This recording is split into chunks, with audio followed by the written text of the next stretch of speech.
Yo,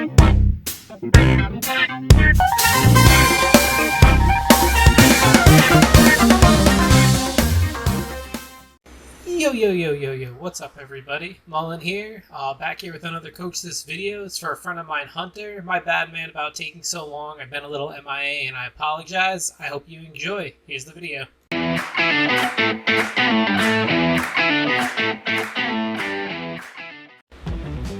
So Hunter versus World War Doh.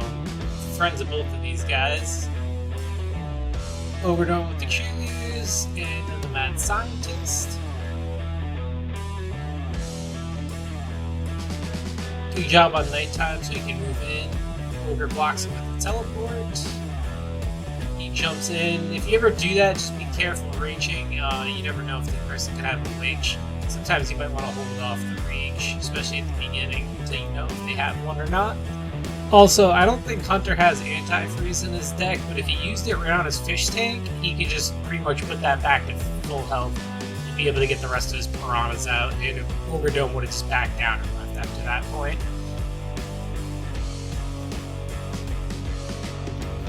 Hopefully Hunter's got nighttime. He puts out Caveman to block the mad scientist from getting a good call. But here's the teleport. He moves in, and you do have antifreeze in the deck, Hunter. So, hold on one sec. So, if you held off using antifreeze right here, Ogre Dome's about to kill that first Rex egg that just hatched. If you waited for him to tick it down to almost nothing and pop the antifreeze over the Rex egg, you heal that completely. You might only get a little Rex out, but at least you get something out of it. Plus, you'll unfreeze your Mrs. Rex since it's so close. And you could have used that earlier on your fish tank to keep it alive a little bit longer. Just think about using antifreeze sometimes in various ways. You still got the little Rex out, which worked out, but you would have kept him focusing a little bit longer on the egg too, so that would have helped. I guess in that case it just worked out and I was wrong. So there's about 1:30 left in the game. Hunter goes in, takes a lot of damage right now. If Ogre was focusing him, Ogre probably would have killed him. Hunter would have had to definitely run out there, and one of Ogre's units would have been left alive. Here comes the hurt bot from Ogre. Right now, Hunter should be running in the left lane and getting all that poison off the lane he's trying to push up with Caveman. At this point, Hunter's best bet is to do exactly what he's doing, keep Mrs. Rex from going out as fast as possible and just sitting under tower. Nighttime comes out. Hunter, you really got to be focusing that cheerleader after you're done with that hurt bot if possible, because with those cheerleaders out, it's not going to be helpful for you. Antifreeze is keeping Hunter alive little by little. Right now, Hunter's at a very big disadvantage. I don't know how he's still alive. How he's still alive.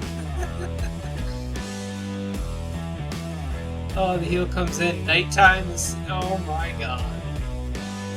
I'm not even watching anything else. Just watching the fucking. Wow, the jukes. Ogre's pissed. Here comes the heal. Right now, all Hunter can do is just sit and wait and wait out this game. And it ends in a draw. Alright, let's go over this video.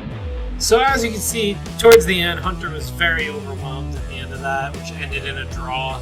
Ogre couldn't push Hunter's towers, and as soon as Ogre was set up, Hunter couldn't push back. So it was pretty much just a stalemate. At times like that, it's good not to just rush things and keep throwing out cards as much as possible and just diminishing your dough count. Sometimes you gotta think about how you're gonna strike just to get that last tower.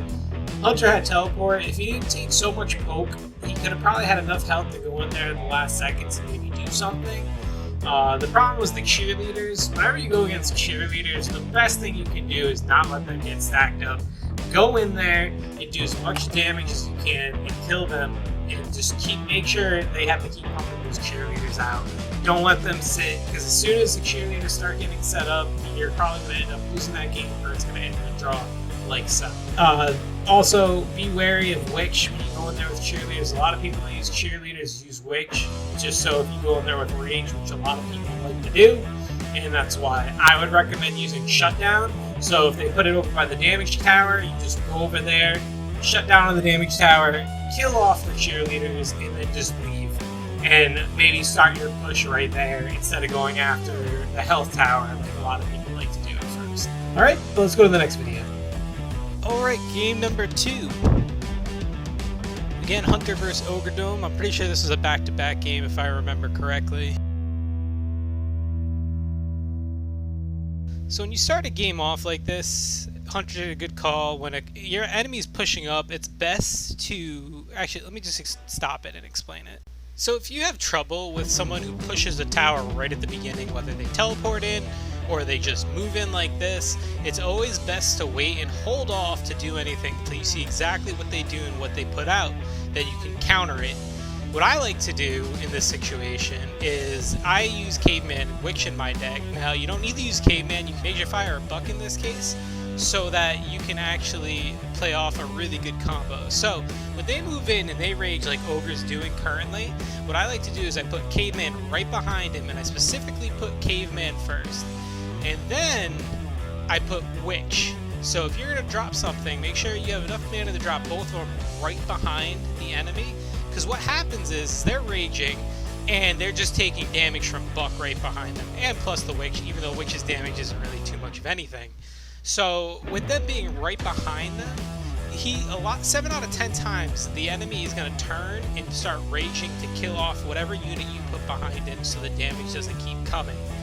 Now you're at an advantage because boom, he hit Curse. Now if this scenario, if this happened for Hunter, Ogre would be hurting so much. Ogre would be forced to run back, get out of there, and you have all the advantage in the world just to chase him down and keep putting as much damage as you can. Because with health tower popping, you only get half of your max health back. So as he does more damage, you're already at an advantage for this overall start to the game. Let's continue and see what happens next. So Hunter pops rage, health tower goes up. He's just hitting Ogre as much as possible right now, doing a lot of damage. He is getting a really good advantage on. Now imagine if you got the curse on him, he would have already been gone and out of there. Ogre drops jetpack to get rid of the fish tank. That's a good call by him, and then he uses teleport. So actually, let me stop here and explain another scenario. Okay, let me rewind this real quick and I'll play back a specific scenario that's not actually happening, but can happen.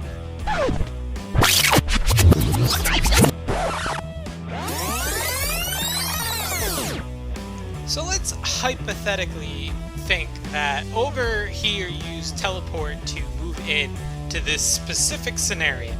If he did, and you run the same idea that I said, put like Buck, Caveman, Major Fire, some low cost, high damage unit right behind him, and then drop Witch on top of that unit, you're in really, really good shape. Now, Ogre has no way to teleport out of there. He does have jetpack, which he can use, so he can either use that in the case to destroy the fish tank that Hunter puts out later in this clip, or just use it to run away a lot quicker. So those are both his getaways that he currently has. Now, we know that later in this clip, Ogre drops teleport right on top of Hunter's Doh, which there's no way around it, you can't do it. But in a lot of situations, people wait to drop the teleport while you're going for the Doh. So the best thing to do is, if you got this curse attack on them, is just to push their side. Push their side and just harass them. Don't even go for your Doh. If you get a lot of Doh, drop Yetlings, drop some units over there just to push it off so you can eventually go back and get it. Now, if Hunter uses nighttime or anything like that, he can be even more aggressive. Now, if he's got piranhas that are continuously coming out and Ogre has no way to heal and use like shutdown or something on the health tower, Hunter can stay right underneath where he is right now, keep firing at Ogre, do not let up, don't even go for your Doh barrel, and just keep putting constant pressure on him. And if you drop nighttime and he has no way of healing because you shut down his tower or he's waiting for the health to come back, you can go for his Doh barrel. He has to come out and get you, and if you have piranhas coming up to help you, that's more units he has to deal with doing damage to him, so he has to think twice about making a move to stop you from getting the Doh barrel, or he needs to use teleport really quickly to knock you off of it. Now, if they haven't used the teleport in this situation yet, best thing you can do is go for their dough barrel and then keep going for their dough, and if they're not going to attack you, then they're eventually going to put that second part of teleport down on top of the barrel to knock you off, leaving yours completely wide open. And then you can just go for your own dough and build up with an attack that way while he's still waiting to get his health back. But right now, Hunter's looking good. He's got Mrs. Rex out. He's got a bunch of units coming. I love this combo that he's running. I actually run a similar deck to it. It's Mrs. Rex, if you're using the Piranha cycle deck, is an amazing counter. It's a big distraction for a lot of players, and they don't know what to do half the time. They're going to be focusing that instead of the Piranhas, and you just have to use it to understand it, but it's a great combo. And as you can see, Hunter has got all the advantage right now. He's got another huge Rex coming out. He's just pushing this tower. It's a great game for him. And sometimes in World War Doh, that's just how it works. The way you start a game is, if you start a game better than your opponent, you're in such good shape. If you do not start better, you can easily get out of it. My suggestion is just to slow down your overall game speed while playing it and just build up an attack. Try to slow yourself down. You can find yourself speeding up in games at times where you're like, oh shoot, I gotta get that tower, But if you just slow yourself down and think and just build up your attack rather than trying to keep pumping units out, you're going to be better off in the long run, especially if Ogre held his own. It's another way to counter something like this. Sometimes you just gotta sit back, think what your biggest threat is. For Ogre, his biggest threat isn't the Mrs. Rex. He should have been running around and getting all the Rex eggs. If you ever see a Mrs. Rex out, don't focus it. Just focus the eggs she drops, and on occasion, dump some damage into her. Put a low-cost unit right next to her, and just keep damaging her little by little while you try to fend off what Hunter was doing. And sometimes you gotta watch the Piranhas. Best thing to do in that case is either have something to defend, like Dr. Doom or anything like that, just to stop the Piranhas from gathering and pushing on it. Because Dr. Doom, that one little circle that he has, lasts for damn ever. Pretty much for the entire cycle of a fish tank.